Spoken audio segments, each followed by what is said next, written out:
For joining us on Rwanda Television News tonight. We do hope you had yourselves a great start to your week. And now, this is what is coming up. President Paul Kagame on Monday, May 29th, attended the swearing-in ceremony of Nigeria's new president, Ahmed Bola Tinubu, in Abuja, the capital of the Western African country. Law experts point out that enhancing reconciliation policy and resolving conflict without reaching the court level could reduce the number of prisoners, which would also address some of the challenges in the country's justice sector.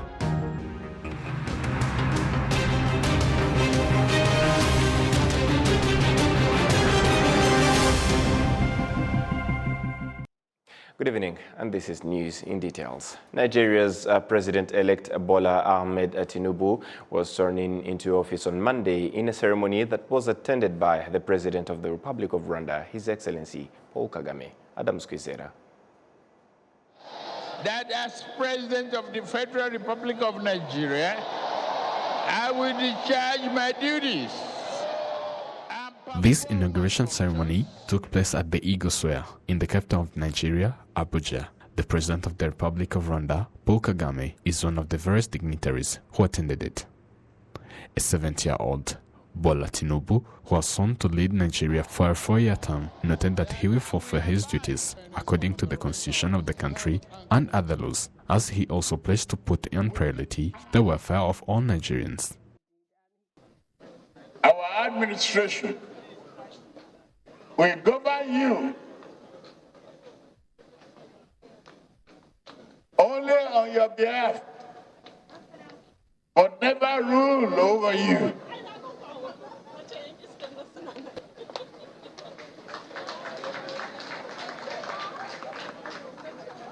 We shall consult and dialogue, but never dictate. We shall reach out to all, but never put down a single person for holding view contrary to our own.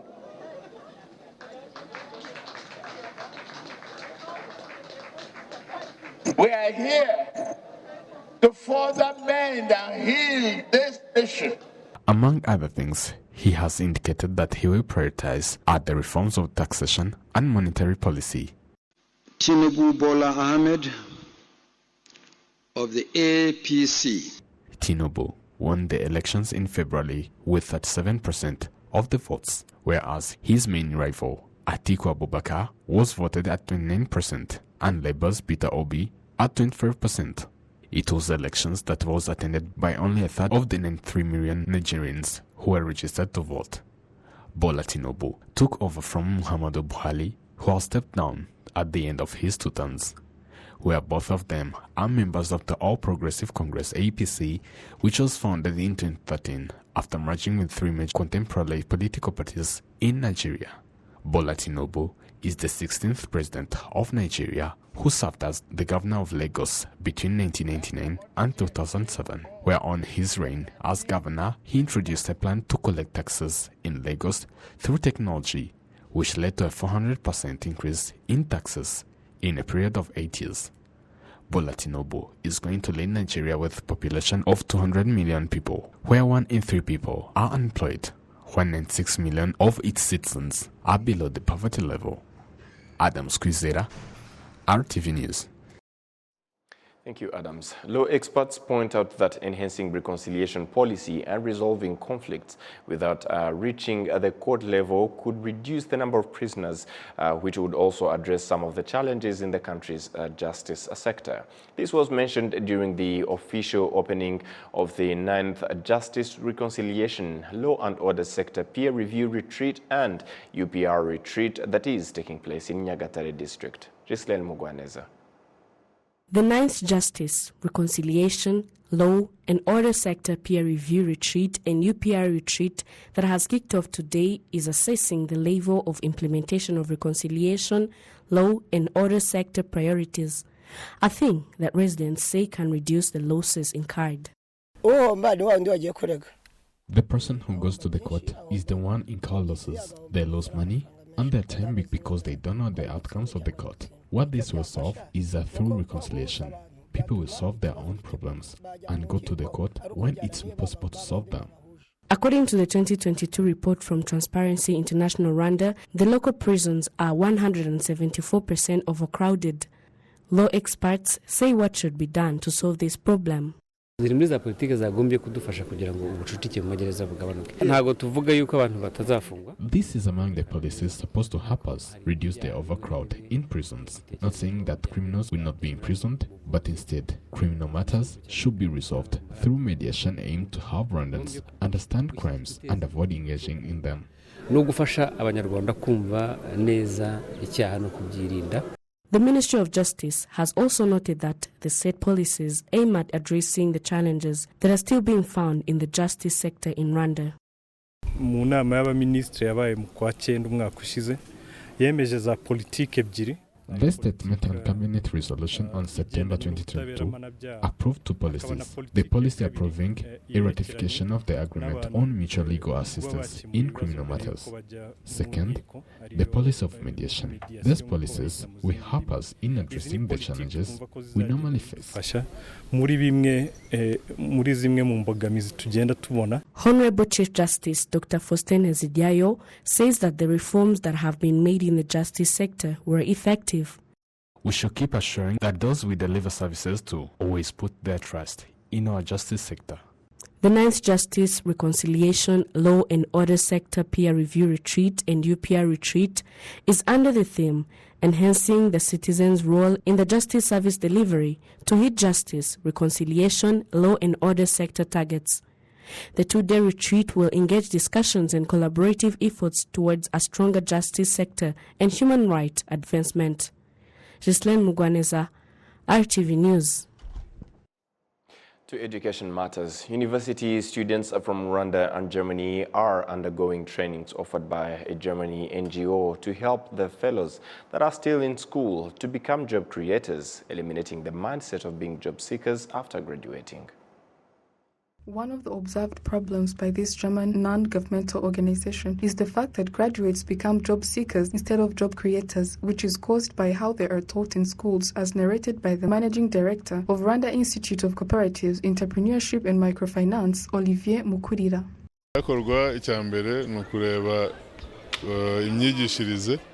What should be done is to examine the way we teach the youth, checking whether it's related to the labor market and job creation.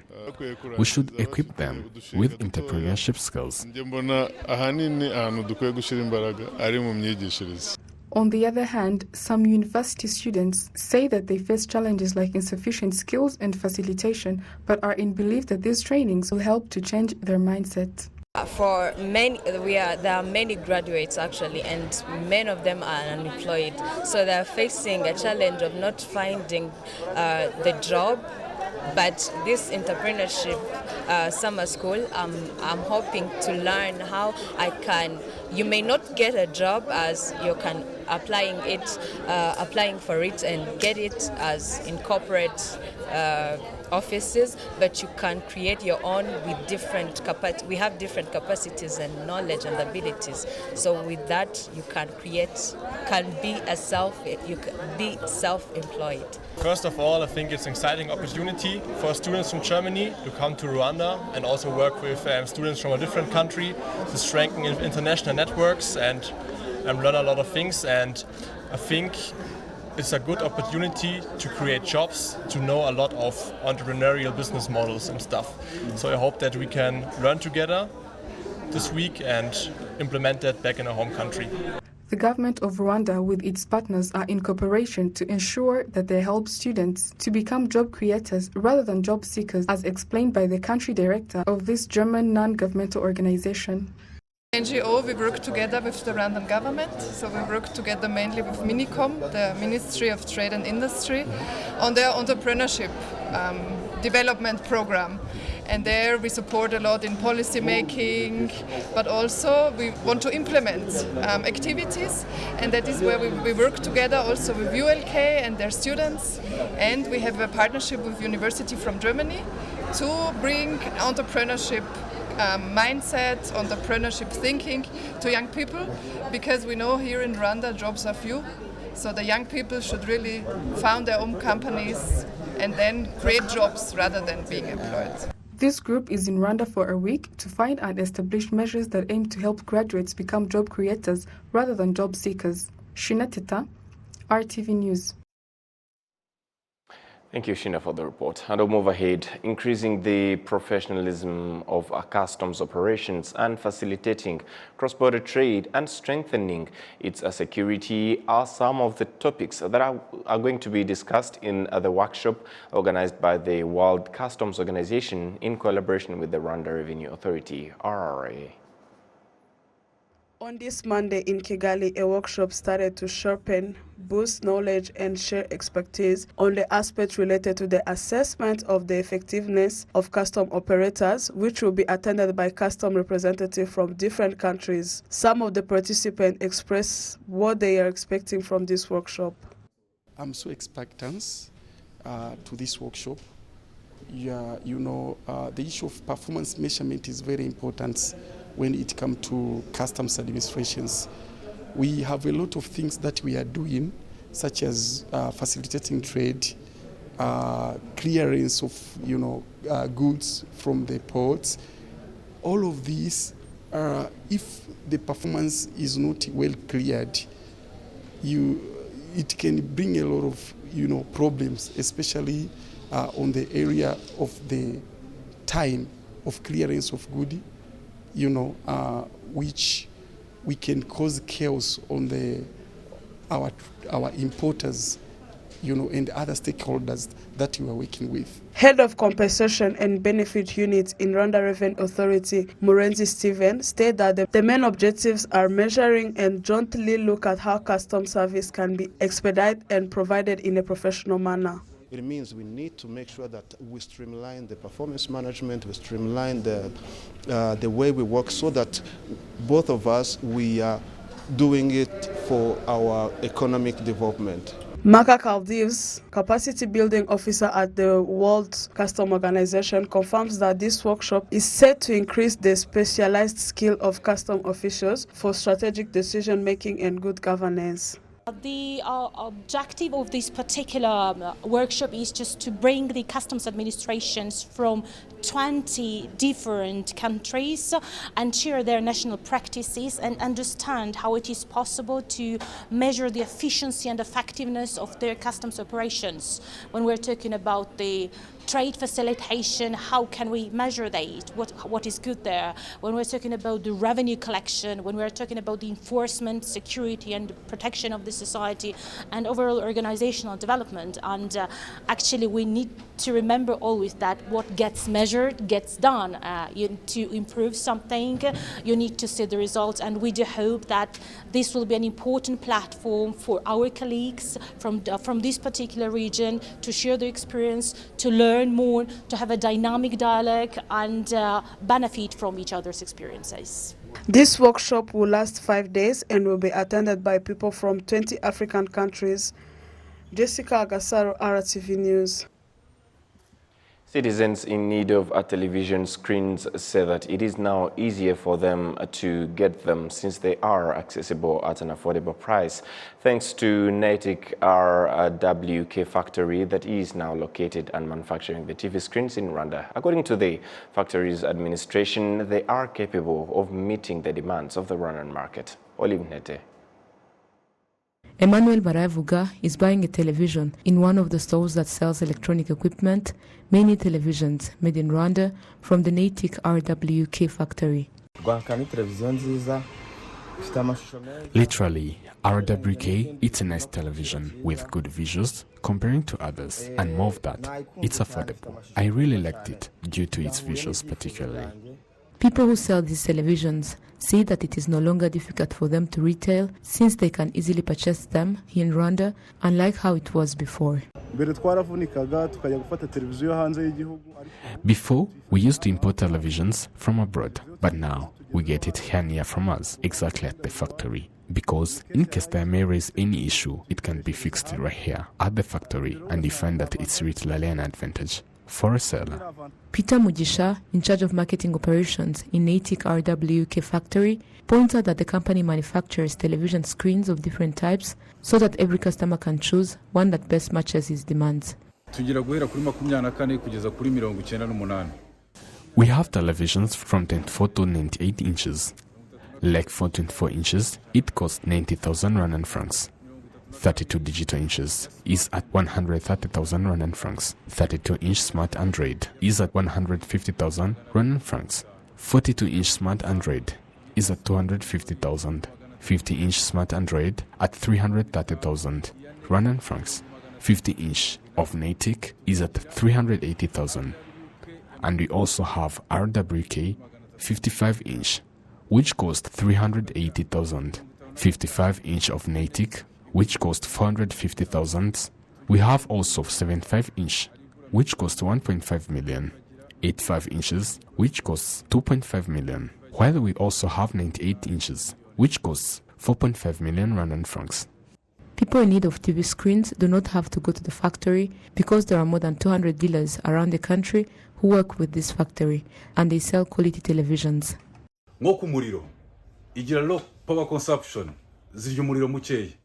Regarding to power consumption, these televisions consumes less. More on that, these televisions are Android power with Bluetooth speakers and screen mirror technology. They are formed with TV guards, which protects it from any electricity accident. The Natick factory can produce 400 televisions per day. During more than a year of operation in Rwanda, it has delivered 12,000 televisions to the market. Olive Nete, RTV News.